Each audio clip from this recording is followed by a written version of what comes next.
just another experience, shooting some footage and using the iPad to put something together, which I'll overlay now.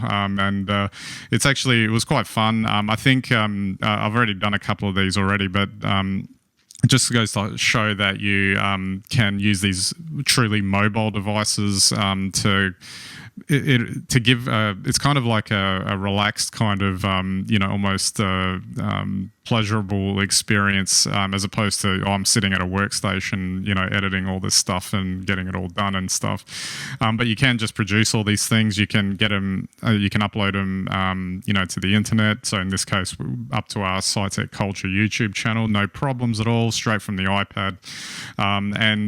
Shooting in Log 3 and Filmic Pro, so you get the raw video. You can tweak it as much as you like, etc.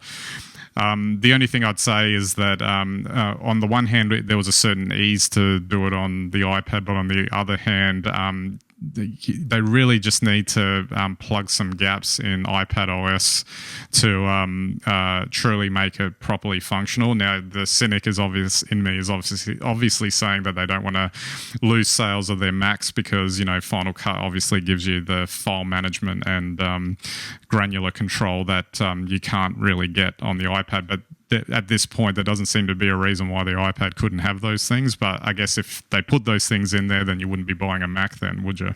Well, look, first up, Ben, fantastic videos, really well done. And thank you for sharing that with us and showing us the process. Because in my mind, Steve Jobs is looking down, he's seeing you sat on the sofa, colorizing your video, and he's amazed at the results and the fact that you can just do it in a relaxed manner.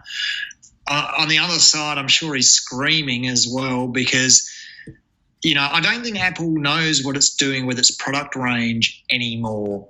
They hold things back and then they release cannibalistic like products anyway, which we're probably about to discuss. So I don't understand why they hold back on these things. Personally, now I'm getting more upset by the day that my iPhone 13 doesn't have a USB-C port. And I can't see any reason why. I really can't. So when my MacBook Pro has, and I think these are the sorts of things that we're seeing that leave us scratching our heads.